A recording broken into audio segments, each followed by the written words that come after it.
Hi guys, my name is Denise and I have complex regional pain syndrome. For years I thought mine was type 2, but it's actually type 1. And I am here to bring awareness for people that's living with chronic diseases. Now, I'm going to start this by saying mine happened from a work related injury in 2019 that was not treated properly. So I was injured in March. By me being injured in March, the company released me to return to work in July. But in August, I ended up having to walk out of the job because I was in just that much pain. Guys, when I tell y'all I was in that much pain, I went to my primary, and at the time he looked and he said, "Please don't tell me they sent you back to work." And it did. So, with this condition, what I initial noticed first was the bad burning sensation that I kept getting.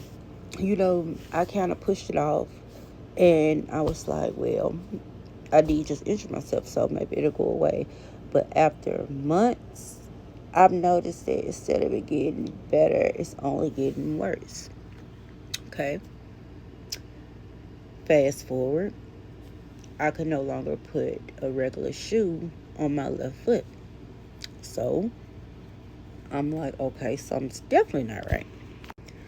So at the time of me noticing that something is not right, I continued to deal with a lot of swelling. And I'm like, okay, well, it's been such and such time, so the swelling should be done now. Y'all, it initially comes to advocating for yourself. And I say that because when their doctor released me to return to work, I knew then something was not right and I should not have went back to work. But I did. Did that make the condition worse? Probably.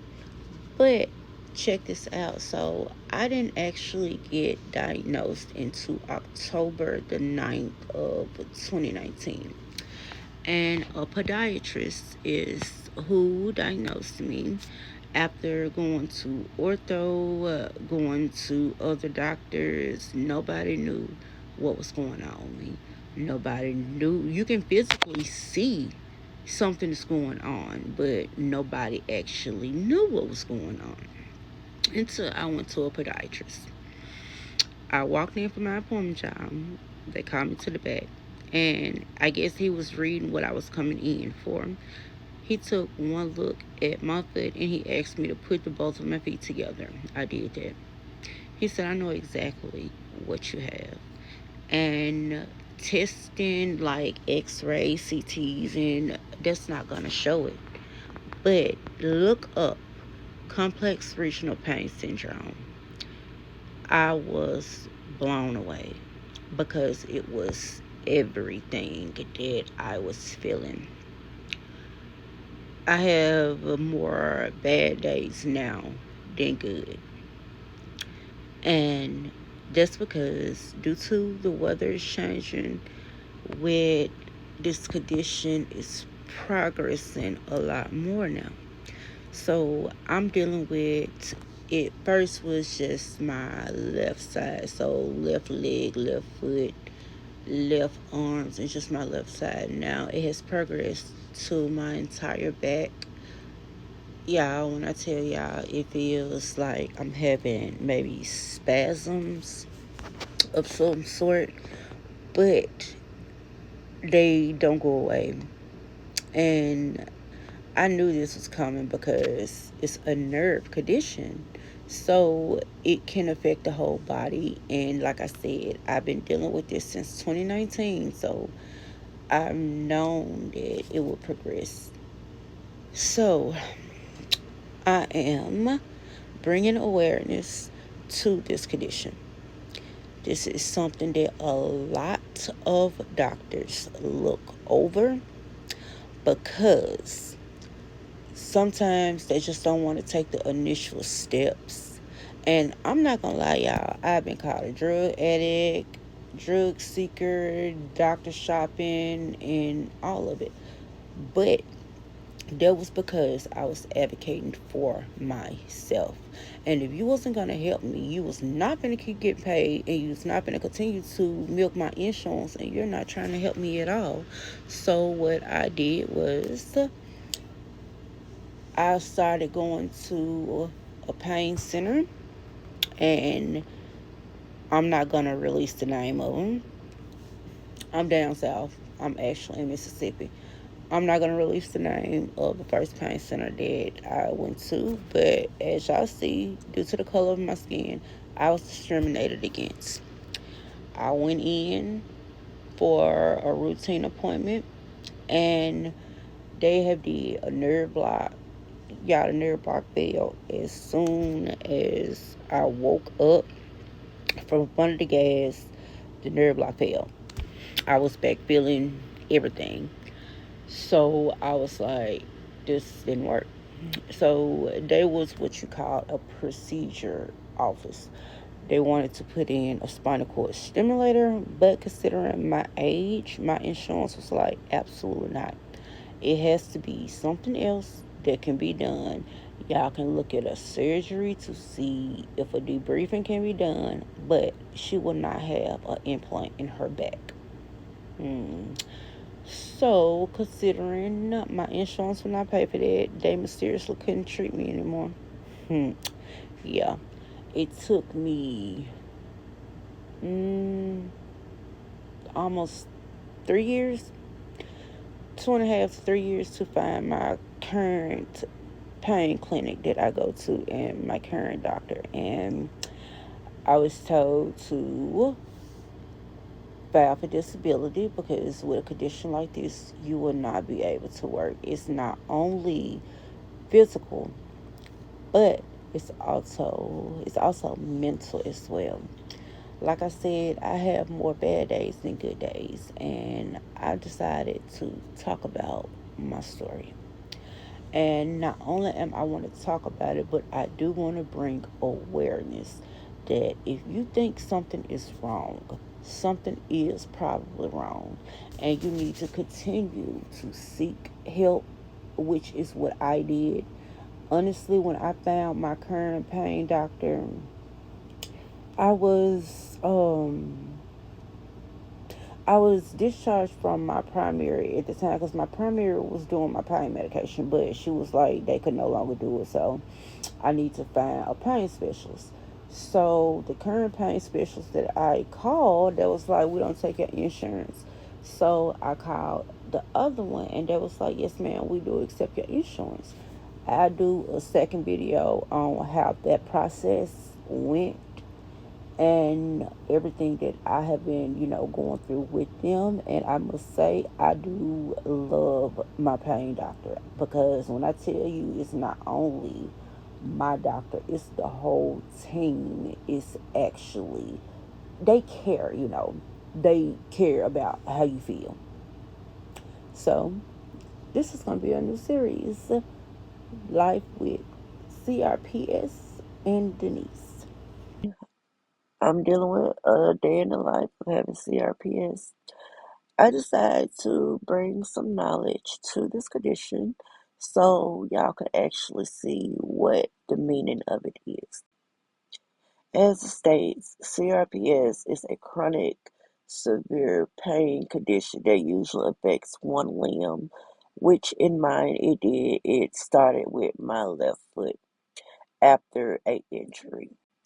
Yes, but the pain is out of proportion because now it has affected my entire lower back, the middle of my back, the entire left side of my body. So, this condition is also known as the unalive condition because of the severity of the pain that a person deals with. If anyone knows anything about diabetic neuropathy, any other type of nerve condition, anything that has to do with the nervous system, you will know that there's a type of pain you wouldn't want on anyone. So, this is considered as a malfunction of the nervous system, particularly in mine is the central nervous system. Now, as I stated in my earlier video, I do see a pain specialist. There is no detailed test that can test for this condition. Pretty much is you're paying attention, you're talking, you are open 100% with your providers. Because from discoloration is not always going to be there. Swelling is not going to always be there. But what will be there each and every day is the burning, the tingling, the numbness that a person feels that has nerve damage. So that will be there every day. Sometimes when you go in for an appointment, your limb will look completely fine. Other times you'll go in for an appointment and they were like, how are you even functioning? That brings me back to finding a actual provider that cares and that will listen to you. I've went through at least three different providers. One was an actual pain clinic in my area that I was initially sent to, and because they are what's called a procedure clinic, when my insurance denied the spinal cord stimulator, they pretty much dropped me and said it was nothing else that they could do. Now, I will start another video about what form of treatments have because that's gonna go into another video. But you got to advocate for yourself dealing with something like this. I'm about to get ready to try to insert another slide. These are the types, which is type 1 and type 2. Now, when you're dealing with type 1, this one is without confirmed nerve damage.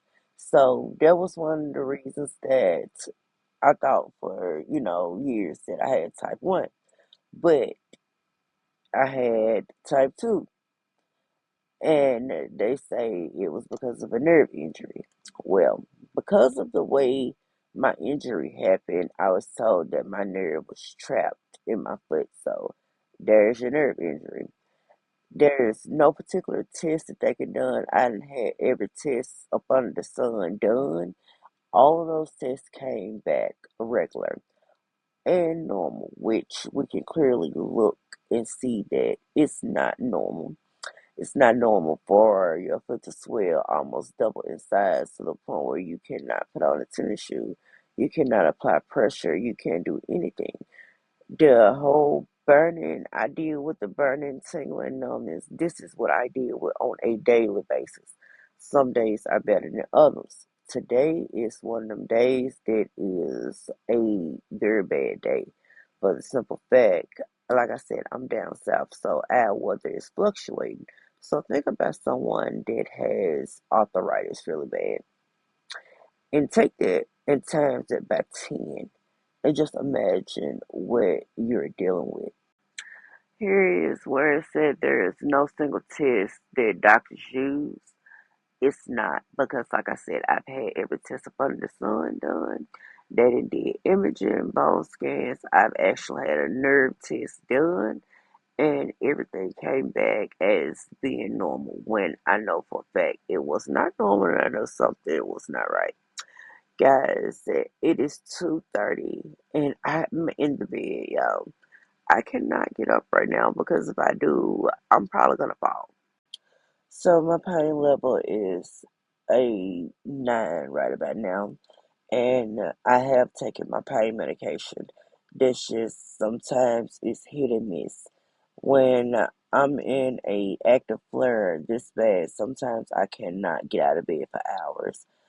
Um, it's taking a lot out of me not to break down right now, but I decided instead of being sad and crying about the situation, to actually make a video and possibly help someone else that is in my situation. Because honestly, I feel like if I did not advocate for myself, I would have never got the help that I needed. Everybody was just pushing me up under the rug, thinking that I was seeking drugs, I was crazy, I was this, I was that, my pain wasn't real, when in fact I knew my pain is real.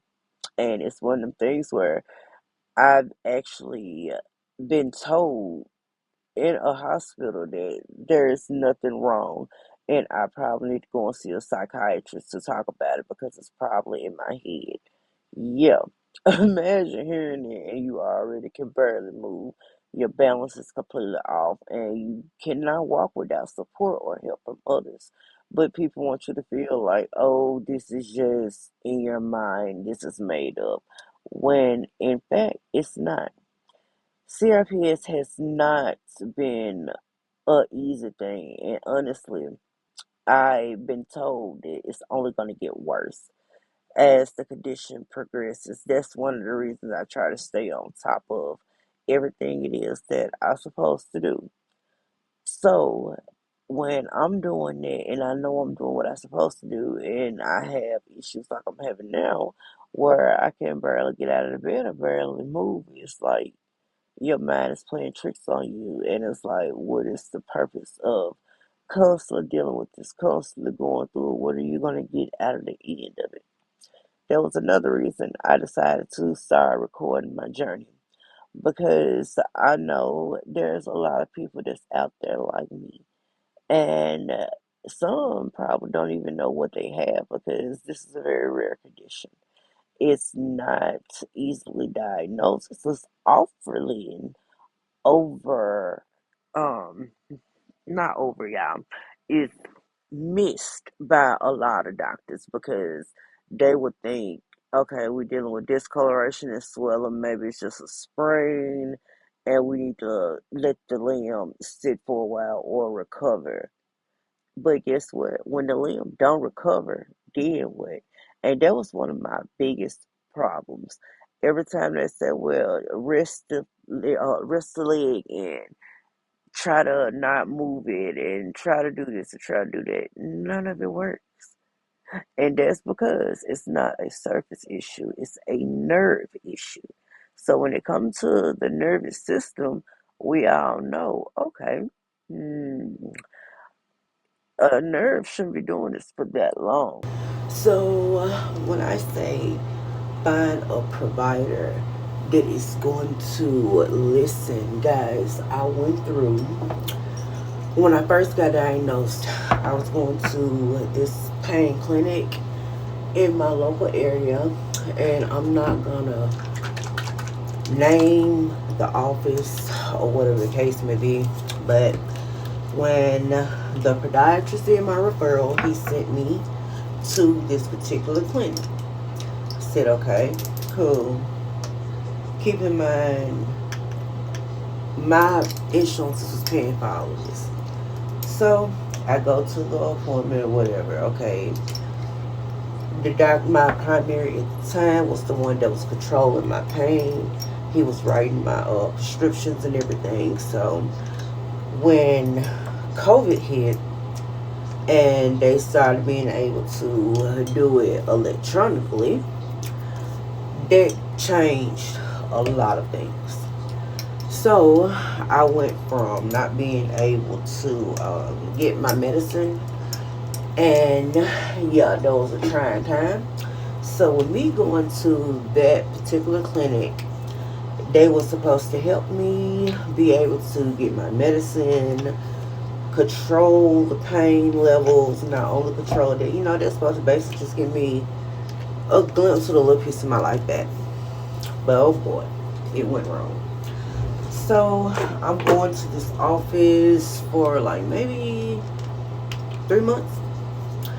And I'm like, okay. I noticed they started asking about doing certain procedures, and a nerve block being number one. I'm not gonna lie, I was already really iffy about having the nerve block done to begin with because my insurance kept denying it. So I'm like, well, maybe this is not a good procedure, if your insurance is constantly denying to pay for it. So I'm like, okay, I'm gonna do my own research.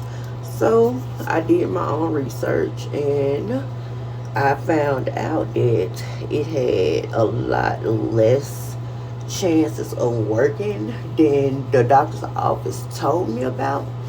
Because they told me it was almost like a 70% chance that I will get relief, get my life back, and everything. Now, they tried to make it seem like the slim chances of the procedure not working was almost non-existent, and I should have knew then, but I didn't. So I did not pay attention to myself.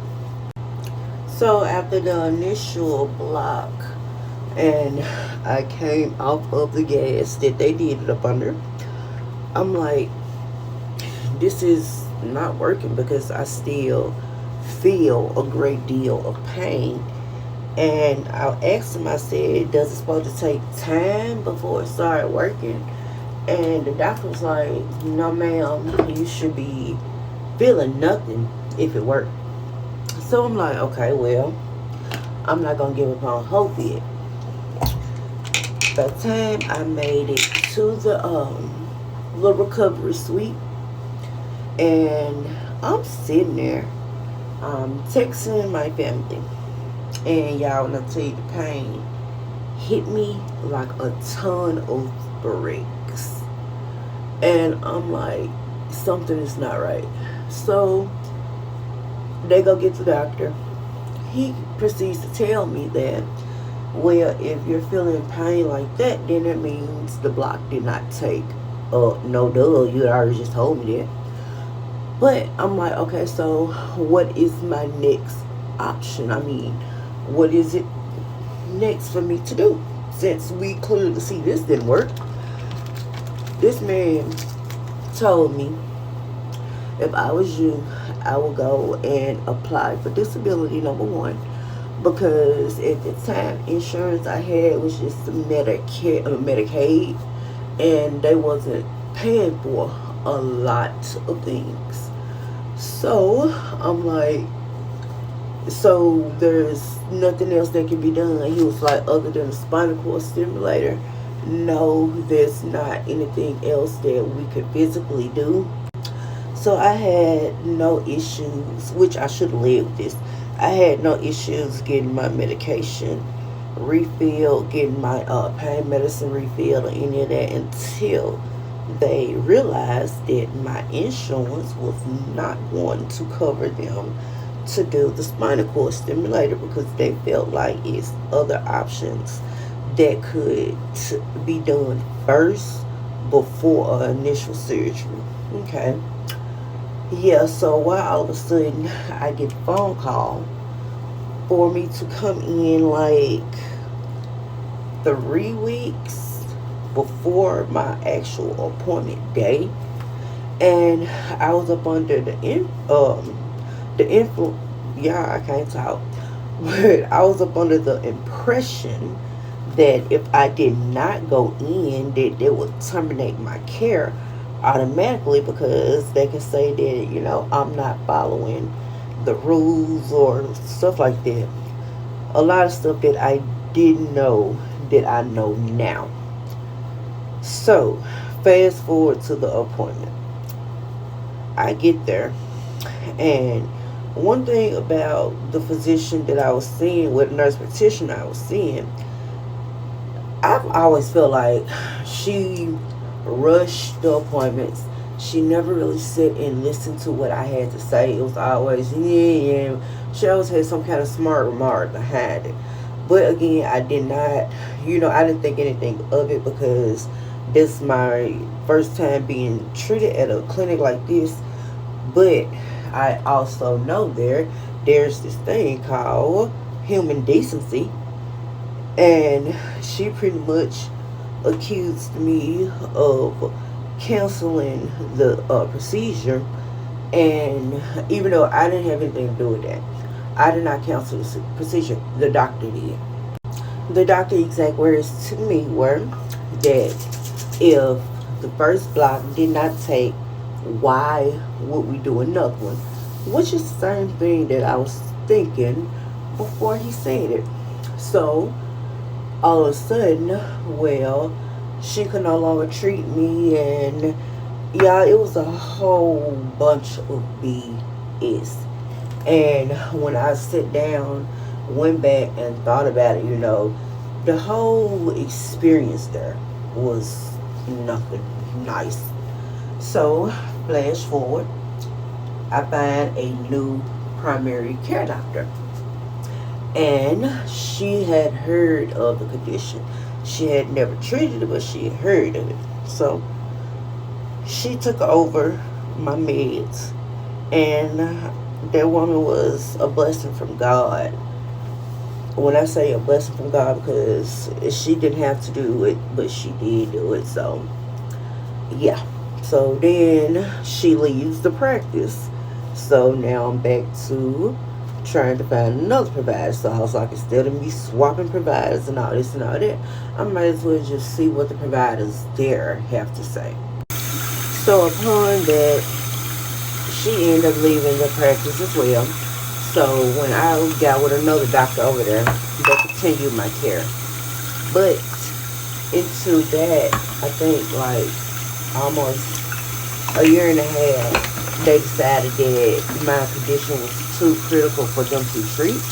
So I needed to see a pain specialist. Did that. And that's when I found my provider now. And when I tell you, it was one of the best decisions I ever made. Y'all, I went in for an appointment and they had an actual whole game plan. When I say game plan, they had a whole treatment plan, which is something that I had never been offered before about this condition because I was always told it couldn't be treated.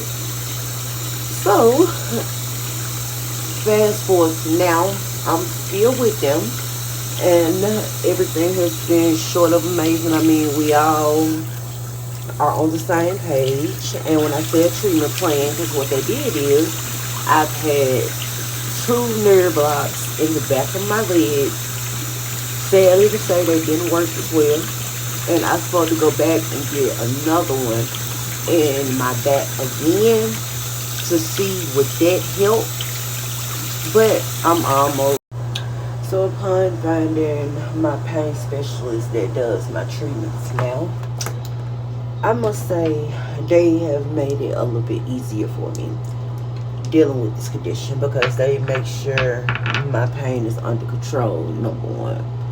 And that's something that's the most important thing when it comes to this condition because not only does it affect you physically, but also mentally and emotionally as well.